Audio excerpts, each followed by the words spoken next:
朋友们，大家好，我是小韩。我身后呢是一辆奇瑞的凯瑞悠悠的面包车啊，这个车的车主今天可厉害了，明知道这个发动机高温，还一直坚持开，把车呢开了20多公里，开到我的店里来。啊，其实他当时高温的时候，他也给我打电话，但是呢，他只问我在不在店啊，我问他车什么情况，他也没有和我说，直接就把电话挂了。啊，所以呢，这个车的车主非常的任性。刚才车来的时候。啊，我听这个发动机的声音就非常不对，声音非常的大，而且前面这个水箱电子扇一直在转。然后呢，我就看了一下它的仪表，水温已经走到头，仪表上的发电机故障灯也亮了。我说你赶快熄火，估计是这个皮带已经断了。我说如果当时电话里你跟我说是这种情况，发动机高温啊，1公里我都不会让你开。现在我真是替你这个发动机担心啊。客户呢就说啊没关系，坏哪里修哪里，你看着修吧。啊，这个客户呢也是老客户，我了解他，性子比较直，脾气呢也比较急躁。其实他这个车以前因为这个水箱漏水已经高温过，他知道这个高温以后的后果啊，但是没办法，人家非常的任性啊。现在咱们看看这个车到底什么情况，这个发动机有没有问题。朋友们，这个车我已经生前检查过了，确实是这个发动机的皮带断了，我给大家看一下。大家看这个皮带还在这个水管里面夹着。其实他这个发动机的皮带上次保养的时候我都已经跟他说过，我说你这个发动机皮带需要换了，但是客户说有事着急走，所以说当时就没有换啊。这个皮带呢其实也不贵，像面包车的这一种皮带呢，总共换下来连工带料也就20-30块钱。大家可以看一下，这个皮带就是在这个位置装着，然后呢上面套着这个水泵，这个就是水泵啊，最上边呢就是这个发电机。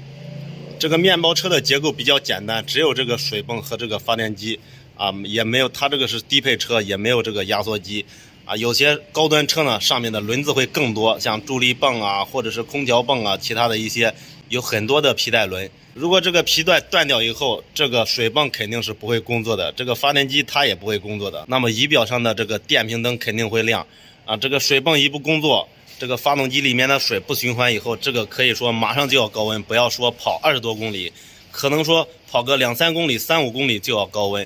啊。但是这个车是在高温以后又跑了20多公里啊，真的是非常的厉害。等会儿我们把这个皮带给换上以后，然后试一下车，看看这个发动机有没有问题。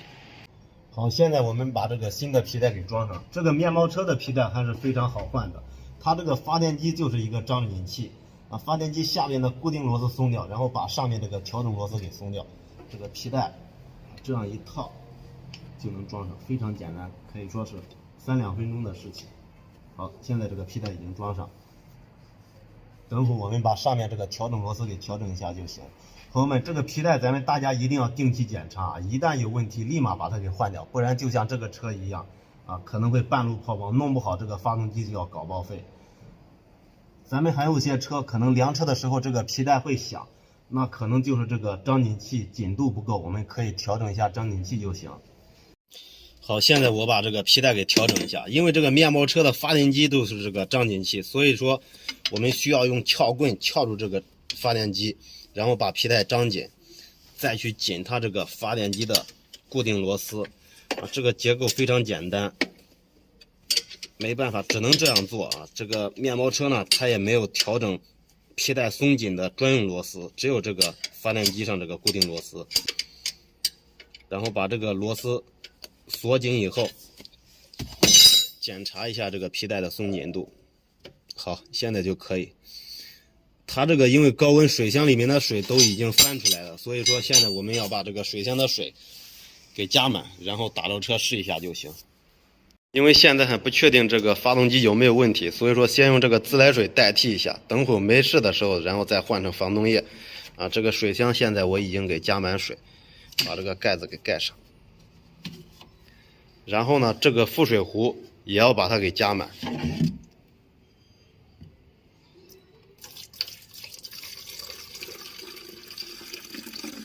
加到这个上限位置就可以。好。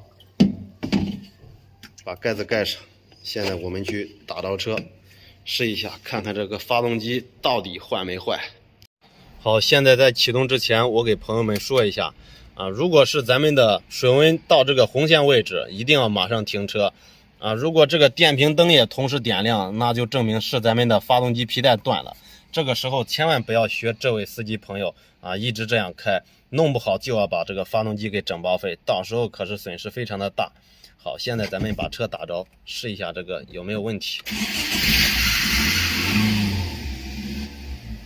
这个车的启动机还有点问题，我们现在让它着一会儿。咱们正常的车打着以后，这个仪表上是没有一个故障灯的。如果打着车以后，仪表上不管亮什么故障灯，哪怕亮一个，一定要及时的去检查一下。朋友们，刚才经过我试车以后，这个发动机的水温正常啊，这个电瓶灯也没有亮，发动机刚才我也检查了，也没有任何问题，而且现在加油门也没有什么异响，大家可以听一下。一切正常，这个声音也非常的静啊。都说这个国产车的质量不行，我看这个国产车最起码发动机质量是没有问题啊，特别是这个奇瑞的面包车，很多车都经受不住这个2次高温，而这个面包车的发动机已经经受了2次高温，而且第2次高温以后，客户还跑了20多公里啊。在这里呢，我要给这个国产车点个赞，给这个奇瑞车点个赞。朋友们，虽然这个车最后有惊无险，发动机没有任何问题，但是我还是要提醒咱们的粉丝朋友，以后咱们开车千万不要学这位车主朋友这么任性啊！咱们一定要定期检查咱们的发动机皮带，还有仪表上的各种故障灯，还有这个防冻液啊！如果有什么问题，要立马去检查一下，千万不要这样一直开。这个车主呢，今天也算是幸运，再加上这个奇瑞的发动机质量确实也不错，所以才没有造成严重的后果。所以我见客户的时候，我一定要再提醒他一下，以后千万不能这么任性，因为我真的不知道这个发动机还能不能扛住第3次的高温。好，今天这个视频就到这里，喜欢小韩的视频就给小韩点赞、转发、加评论，也谢谢大家的观看，谢谢大家的支持，请关注小韩，再见。